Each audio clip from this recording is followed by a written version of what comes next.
Bonjour Églantine Émeillé. Bonjour. Merci d'être avec nous ce matin. Vous êtes journaliste, animatrice, présidente de l'association Un pas vers la vie qui accompagne les familles de jeunes enfants autistes. À partir d'aujourd'hui et jusqu'au 9 avril à la Canopée des Halles à Paris, vous organisez une expo de photos signée par l'artiste JR, baptisée « Nous sommes tous différents, sans portrait pour changer de regard sur l'autisme ». Aujourd'hui encore, vous pensez honnêtement que notre regard à tous doit changer ? Oh oui, Ouais. c'est évident. Je pense que le regard a nettement progressé dans la mesure où le handicap est devenu aujourd'hui quelque chose de beaucoup plus visible, il faut le reconnaître. Je trouve que depuis 15 ans, la société a fait des gros progrès. Mais est-ce que vous savez exactement ce que c'est que l'autisme, la variété des profils et comment l'appréhender? Je crois qu'il y a encore un gros travail de communication à faire pour faciliter le quotidien des familles. Voilà, un travail d'information et puis aussi de casser encore des préjugés. C'est une maladie qui peut faire peur, qu'on connaît sans connaître finalement. On la connaît très mal et je crois qu'encore aujourd'hui, dans l'esprit du grand public, un autiste, c'est souvent quelqu'un qui vous regarde pas dans les yeux, mais qui est génial en mathématiques, par exemple. Ouais, c'est ça. C'est bien plus complexe que ça.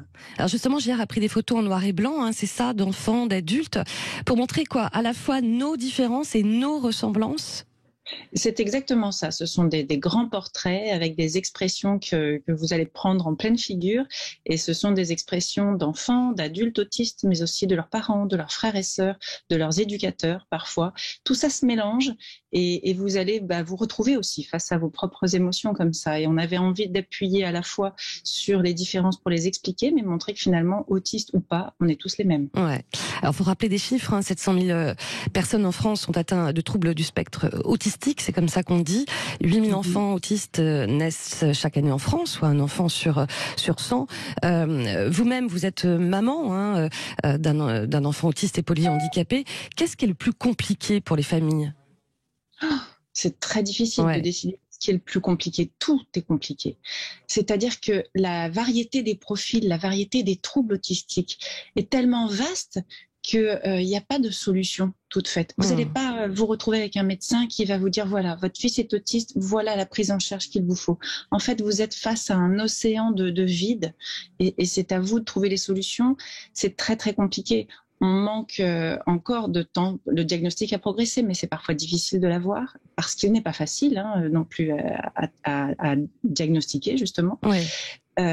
Ensuite, ce qui est très difficile finalement, c'est que vous vous retrouvez avec un enfant que vous ne comprenez pas, dont vous n'avez pas le mode d'emploi, et trouver quelques failles, quelques pistes de communication peut parfois vous prendre des années.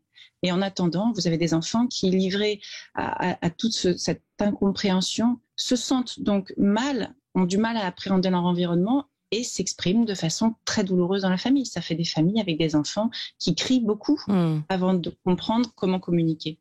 Et Églantine Émeillé, c'est d'autant plus compliqué au moment de l'adolescence ou pas ? Alors, il y a la puberté, c'est vrai, est quelque chose qui reste difficile à appréhender, mais de mon expérience au sein de l'association, où on suit déjà des enfants depuis de longues années, c'est vraiment quand ils sont tout petits que c'est très difficile parce qu'il y a beaucoup de cris et de larmes de part et d'autre. En général, les enfants que nous avons à la puberté, on les a déjà suivis depuis quelques années, donc ils ont quelques moyens de communication. Ça nécessite la présence d'éducateurs plus importantes pour leur apprendre à appréhender leurs désirs, le changement de leur corps. C'est un passage délicat, mais c'est pas le pire. Alors, j'ai vu que l'association Autisme Info Service en appelle aux candidats à l'élection présidentielle pour un nouveau plan autisme 2023-2027 pour renforcer les efforts déjà mis en place. J'imagine que du côté de Un pas vers la vie, vous partagez aussi cet appel ? Bien sûr, il est indispensable parce que certes, il y a eu des progrès, mais il y a encore énormément de choses à faire. Nous, tous les jours, on est appelés par des familles qui ont des adolescents, des adultes aussi, autistes, chez eux, à domicile. Et c'est une vie très compliquée. Donc, il faut encore trouver des solutions. Et puis, je crois qu'il va falloir aussi mettre le paquet sur la recherche parce que 8 000 enfants chaque année, c'est pas possible. Il y a une raison. Il va falloir comprendre pourquoi. Comme on parle aussi... pas beaucoup des autistes adultes et vieillissants et n'empêche que ce sont quand même aussi les grands oubliés en matière d'emploi, en matière de logement adapté aussi.